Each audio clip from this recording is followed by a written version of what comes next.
Hello, mga bata. Kamusta? Kamusta po? Okay, ngayong araw, magkakaroon tayo ng panibagong pagtatalakay dito sa ating ika-4 na aralin. Okay, handa akong tumulong sa aking kapwa. Sa araling ito, inaasahang malilinang at magagawa mo ang mga sumusunod na mga kaalaman at kakayahan. Una, nakapagbibigay ng gawain na nagpapakita ng pagmamahal at pagtulong sa kapwa. Ikalawa, nalalaman ang kahalagahan ng pagtulong sa kapwa at ikatatlo, na isa sa kilos ang pagtulong sa kapwa. Simulan natin dito sa ating salitang tatatak. Basahin at alamin ang mga sumusunod na mga salita. Una, matulungin. Ibig sabihin, laging handang tumulong sa kapwa. Ikalawa, pinagpapala. Binibigyan ng biyaya. Ikatatlo, kasiyahan. Kagalakang nadarama. Ika-4, gumagaan, dumadali ang isang gawain. At ika-5, bukam bibig. Pahayag na madalas na sinasabi.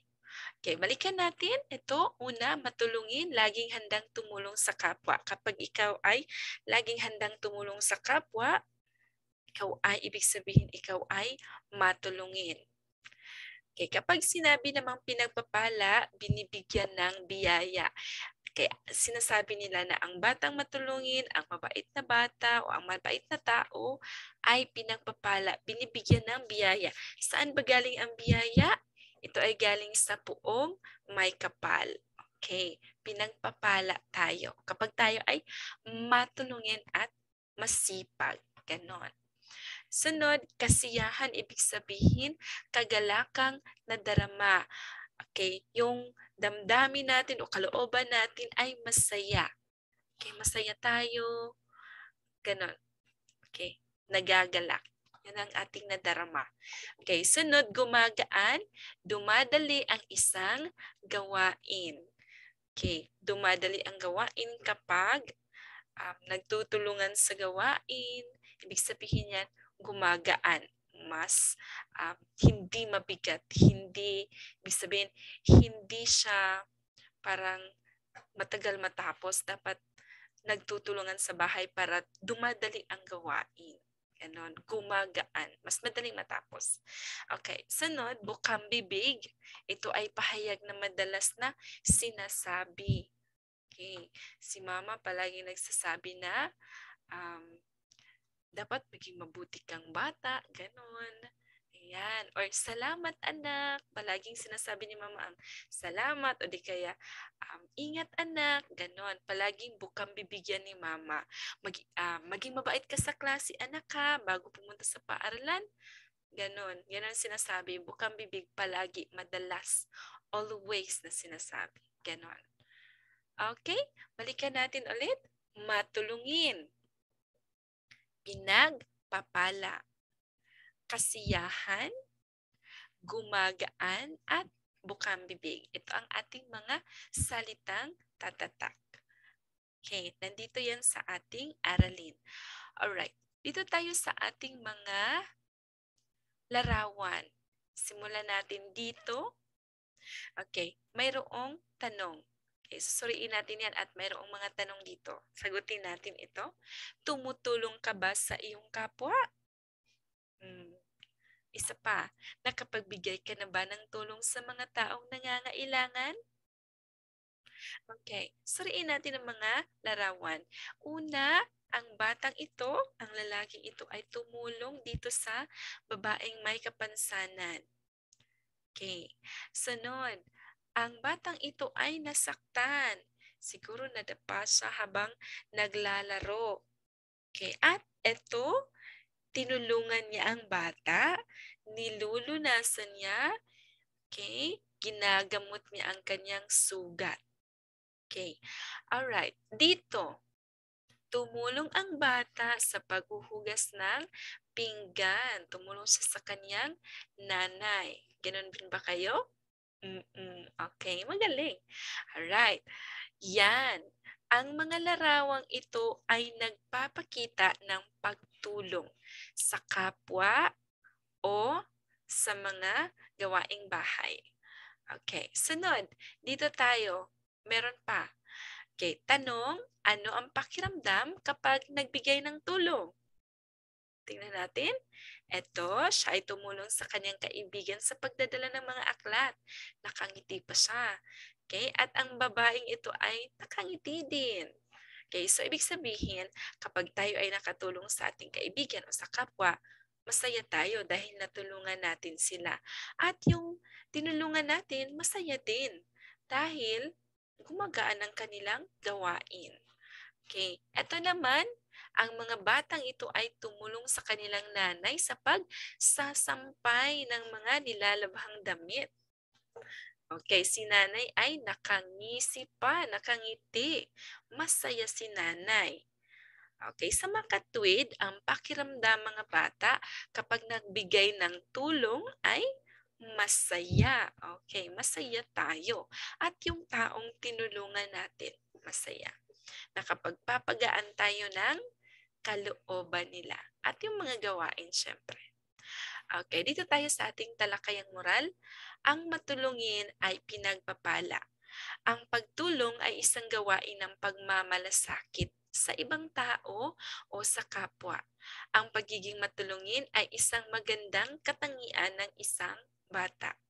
Ang pagtulong sa kapwa ay isang mahalagang konsepto sa kulturang Pilipino.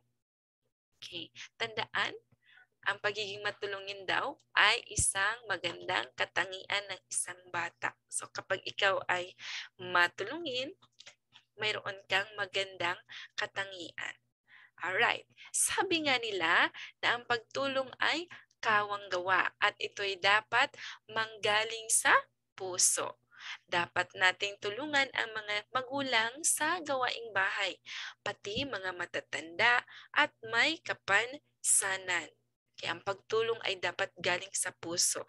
Hindi pinipilit ang pagtulong. Kawang gawa yun. Okay? Kapag nakatulong tayo sa ating kapwa, nakapagdudulot ito ng kasiyahan sa ating kalooban at ganoon din sa taong ating tinutulungan o tinulungan. Ang isang batang matulungin sa kapwa ay pinagpapala ng Diyos. Binibigyan ng biyaya. Tama.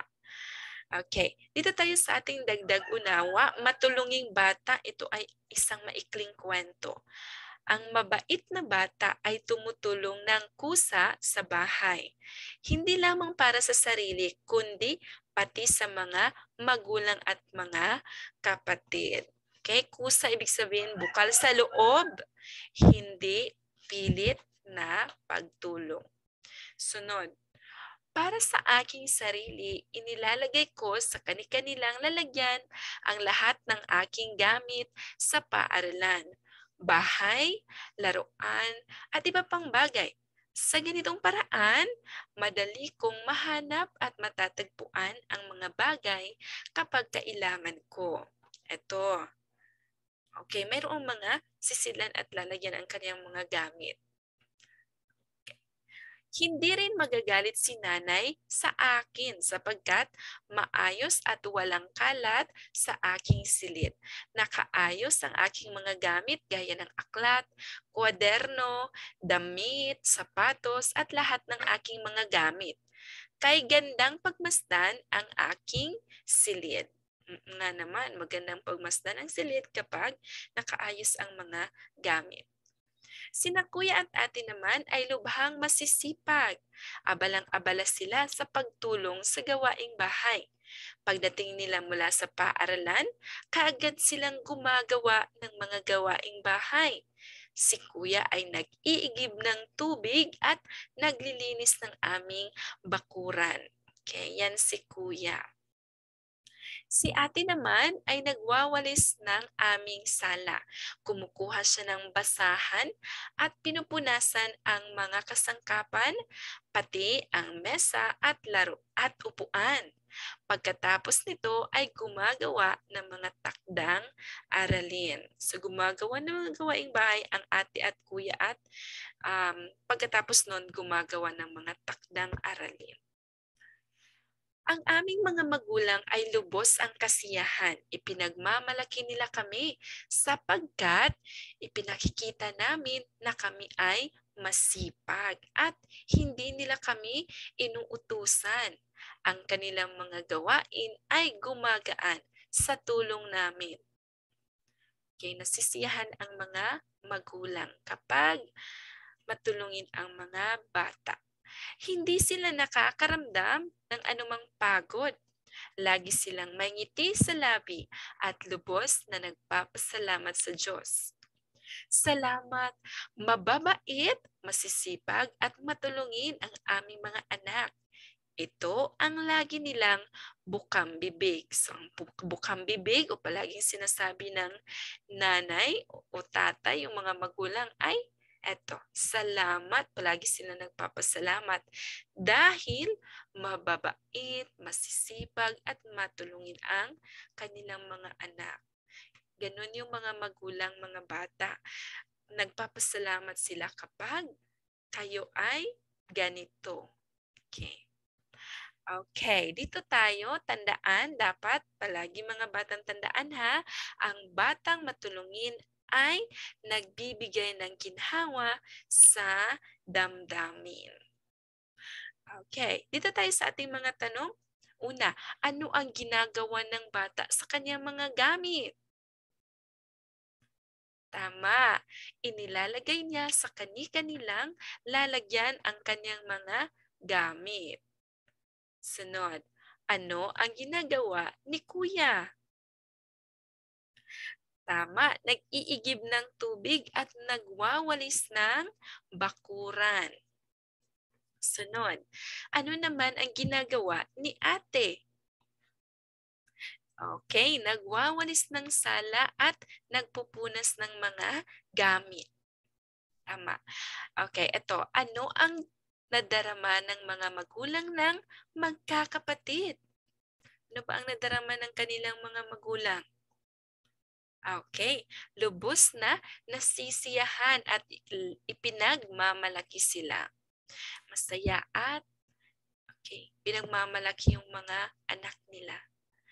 Okay, maraming salamat mga bata. So yun ang ating ika-4 na aralin kung saan ang ating paksa ay tungkol sa pagtulong sa kapwa. Ngayon, tingnan natin ang ating munting pagsasanay.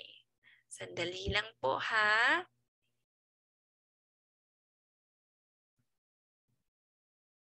Okay, dito tayo sa ating munting pagsasanay. Tukuyin ang bawat pangungusap kung nagpapakita ba ito ng pagiging matulungin sa kapwa o hindi. Piliin ang check kung oo at piliin naman ang X kapag hindi. Okay? Una, pag-alalay sa matanda, may kapansanan, buntis, at iba pa sa pagtawid ng kalsada. Check o X. Tama, check. Okay, tulungan natin sila. Okay, sunod. Pagbibigay tulong sa mga nasalanta sa bagyo, nasunugan, binaha, at iba pang kalamidad. Check o X. Tama, check. Kapag mayroong mga nasalanta sa mga sakuna o mga kalamidad, tulungan natin sila. Kahit na anong tulong, masaya na sila noon. Okay, sunod. Iniiwanan ang kaibigang nadapa sa daan. Check o X. X. Dapat tulungan natin ang ating kaibigan kapag nadapa. Okay, hindi natin pagtatawanan o iwanan. Okay, sunod. Tumatakbo papalayo ng bahay dahil inuutusan ng nanay. Okay, ekis. Dapat sumusunod sa mga utos ng nanay at tumulong sa gawaing bahay. Okay? Sunod, dinadala ang iba pang gamit ni Lola. Check. Tama. Dinadala ang mga gamit at tinutulungan ang matatanda. Ito, paglilinis ng bakuran ng inyong bahay. Check. Okay, tumulong sa paglilinis ng bahay. Ito, hinahayaan ang nakababatang kapatid na kumain mag-isa. Ekis, dapat tulungan o tulungan ang nakababatang kapatid, lalong-lalo na kapag may ginagawa si nanay at ikaw naman ay walang ginagawa, tulungan mo yung kapatid mo o di kaya sabayan mo sa pagkain o kwentuhan kayo o maglalaro kayo habang kumakain yung yun, konting laro lang para mas o samahan mo siya para mas ganahang kumain yung nakababatang kapatid mo. Okay, next. Okay, yun ang pala yun. Okay, hanggang sa muli mga bata, sana ay natutunan ninyo ang ating aralin at mayroon kayong napulot na aral. Okay, hanggang sa uulitin, ingat po. Bye!